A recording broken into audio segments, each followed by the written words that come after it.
साथियों, यूट्यूब के channel high scholar पर आप सभी का स्वागत है। रोज की भांति आज भी हम जीके जीएस के 20 महत्वपूर्ण प्रश्नों को लेकर के आपकी सेवा में उपस्थित हैं। और आइए देखते हैं आज के प्रश्नों की श्रृंखला का पहला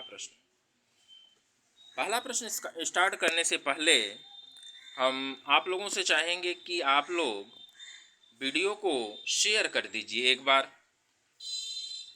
एक बार जल्दी से वीडियो को शेयर करिए।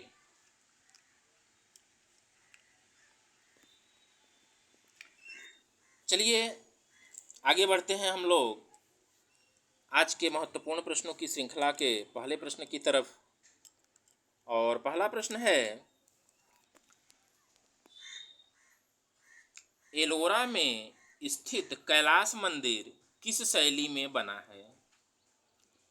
ए विकल्प दिया हुआ है नागर शैली, बी दिया हुआ है बेसर शैली, सी दिया हुआ है द्रविड़ शैली और डी दिया हुआ है कलिंग शैली। तो एलोरा में स्थित कैलाश मंदिर की अगर हम बात करेंगे तो यह द्रविड़ शैली का मंदिर है, अतः हमारा सी विकल्प सही होगा। इसी संदर्भ में हम लोग राम मंदिर की बात करेंगे कि राम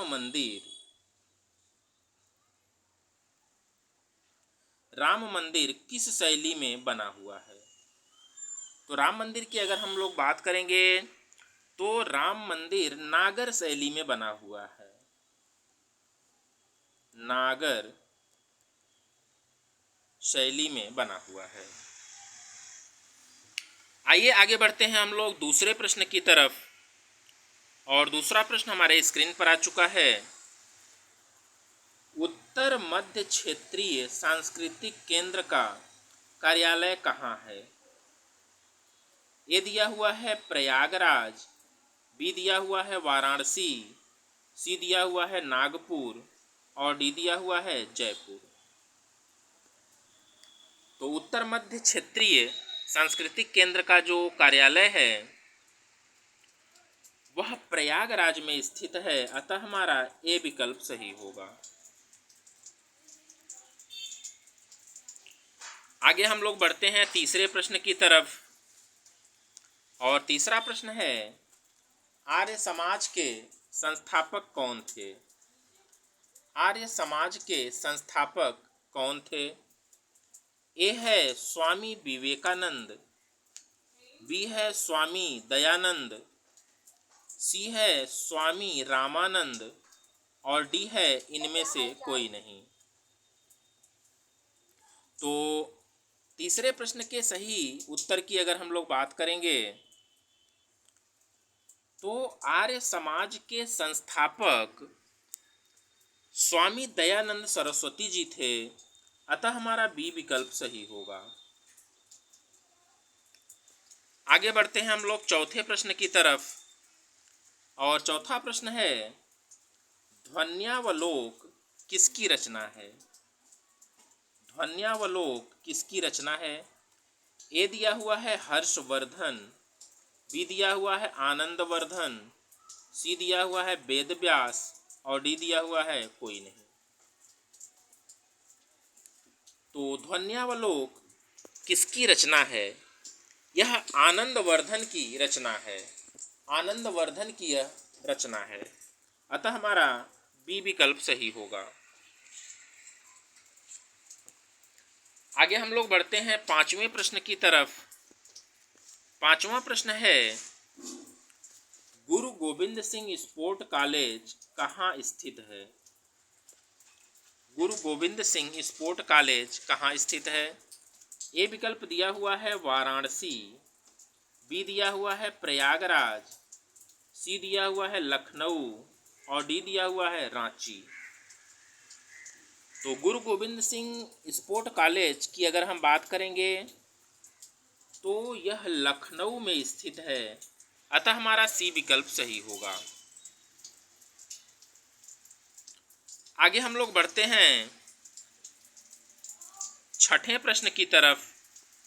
और छठा प्रश्न है, भारत का पेरिस किसे कहा जाता है? भारत का पेरिस किसे कहा जाता है? ए विकल्प दिया हुआ है जयपुर, बी दिया हुआ है कानपुर, सी दिया हुआ है जमशेदपुर और डी दिया हुआ है जोधपुर। तो भारत के पेरिस की हम बात करेंगे तो जयपुर को भारत का पेरिस कहा जाता है, अतः हमारा ए विकल्प सही होगा।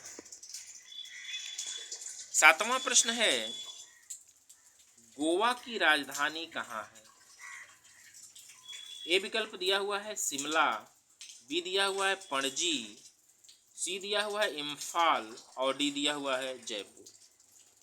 तो गोवा की राजधानी की हम बात करेंगे तो गोवा की राजधानी पणजी है, अतः हमारा बी विकल्प सही होगा। आगे हम लोग बढ़ते हैं 8वें प्रश्न की तरफ और 8वां प्रश्न है, झीलों का नगर किसे कहा जाता है?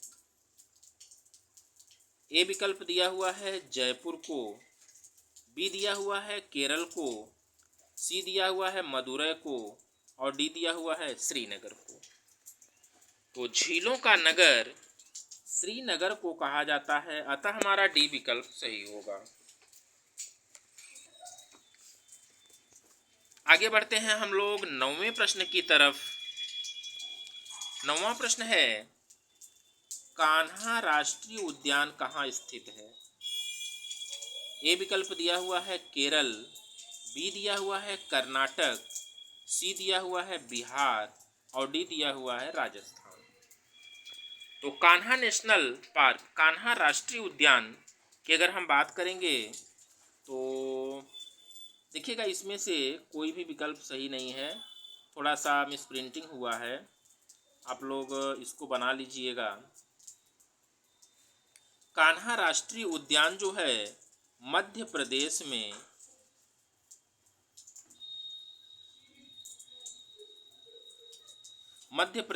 स्थित है। कान्हा राष्ट्रीय उद्यान मध्य प्रदेश में स्थित है, अतः हमारा यहाँ पर बी विकल्प सही होगा। आगे हम लोग बढ़ते हैं 10वें प्रश्न की तरफ। 10वां प्रश्न है, चिल्का झील कहाँ स्थित है? ए विकल्प है ओडिशा में, बी है पंजाब में, सी है मिजोरम में और डी है कर्नाटक में। तो चिल्का झील की बात करेंगे तो यह ओडिशा में स्थित है। चिल्का झील उड़ीसा में स्थित है, अतः हमारा ए विकल्प सही होगा। आगे बढ़ते हैं हम लोग 11वें प्रश्न की तरफ। देवी अहिल्याबाई होलकर राष्ट्रीय हवाई अड्डा कहाँ स्थित है?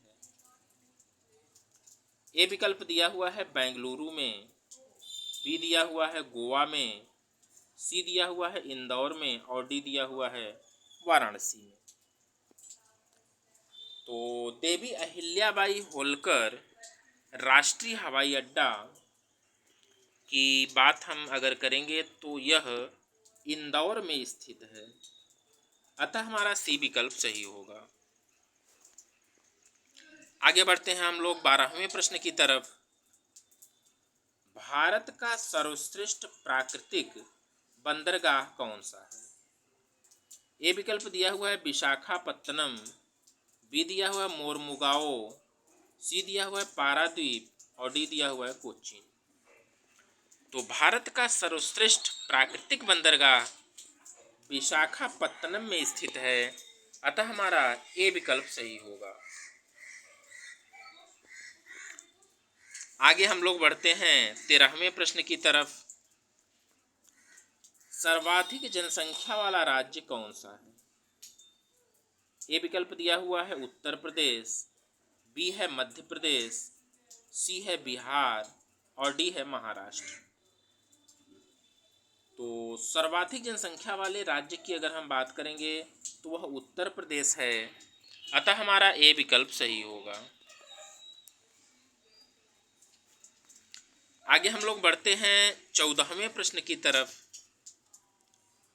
14वां प्रश्न है, नीग्रो जनजातियां कहाँ पाई जाती हैं? नीग्रो जनजातियां कहाँ पाई जाती हैं? ए विकल्प दिया हुआ है दक्षिण अफ्रीका, बी दिया हुआ है मध्य अफ्रीका, सी दिया हुआ है न्यूजीलैंड और डी दिया हुआ है जापान। तो निग्रो जनजातियों की अगर हम बात करेंगे तो ये मध्य अफ्रीका में पाई जाती हैं, अतः हमारा बी विकल्प सही होगा। आगे बढ़ते हैं 15वें प्रश्न की तरफ। यांत्रिक ऊर्जा को विद्युत ऊर्जा में बदलने वाला यंत्र है। ए है विद्युत मोटर, बी है डायनेमो, सी है विद्युत बल्ब और डी है विद्युत सेल। तो यांत्रिक ऊर्जा को विद्युत ऊर्जा में बदलने वाला जो यंत्र होता है उसे हम लोग डायनेमो के नाम से जानते हैं, अतः हमारा बी विकल्प सही होगा। आगे बढ़ते हैं हम लोग 16वें प्रश्न की तरफ। परमाणु का सबसे छोटा कण कौन सा है? ए है प्रोटॉन, बी है इलेक्ट्रॉन, सी है न्यूट्रॉन और डी है हाइड्रोजन। तो परमाणु के सबसे छोटे कण की बात करेंगे तो वह इलेक्ट्रॉन है, अतः हमारा बी विकल्प सही होगा। आगे हम लोग बढ़ते हैं 17वें प्रश्न की तरफ। हाइड्रोजन का आणविक भार कितना होता है? हाइड्रोजन का आणविक भार कितना होता है? ए विकल्प दिया हुआ है 3, बी दिया हुआ है 2, सी दिया हुआ है 1 और डी दिया हुआ है 5।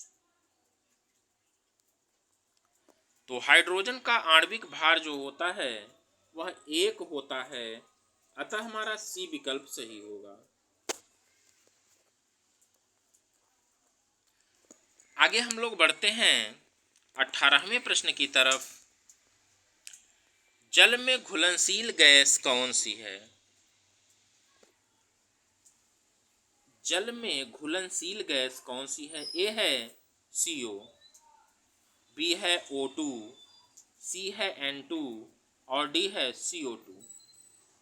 तो जल में घुलनशील गैस की बात अगर हम करेंगे तो CO2 होता है, अतः हमारा डी विकल्प सही होगा। आगे बढ़ते हैं हम लोग 19वें प्रश्न की तरफ। संविधान निर्माण में कुल कितने दिन लगे? अंबेडकर द्वारा निर्मित संविधान जो है उसको बनाने में उन्हें कितने दिन लगे? ए विकल्प दिया हुआ है 2 वर्ष 11 माह 18 दिन, बी दिया हुआ है 2 वर्ष 11 माह 19 दिन, सी दिया हुआ है 2 वर्ष 10 माह 18 दिन और डी दिया हुआ है 2 वर्ष 9 माह 18 दिन। तो संविधान निर्माण की अगर हम बात करेंगे तो अंबेडकर जी द्वारा इसको तैयार करने में 2 वर्ष 11 माह 18 दिन का समय लगा था, अतः हमारा ए विकल्प सही होगा। और आज के सेशन के लास्ट प्रश्न की तरफ हम लोग बढ़ रहे हैं। 20वां प्रश्न हमारे स्क्रीन पर आ चुका है। मंत्रिपरिषद किसके प्रति उत्तरदायी होता है? ए है राज्यसभा, बी है लोकसभा, सी है विधानसभा और डी है इनमें से कोई नहीं। तो मंत्रिपरिषद जो है वो किसके प्रति उत्तरदायी होता है, ऐसा प्रश्न पूछा जा रहा है। तो इसके सही उत्तर की अगर हम बात करेंगे तो वह बी विकल्प सही होगा, यानी कि लोकसभा के प्रति उत्तरदायी होता है। तो साथियों, कैसा रहा प्रश्न हमें कमेंट के माध्यम से बताइएगा। अगर आप चैनल पर नए होंगे तो हमारे चैनल को सब्सक्राइब करिएगा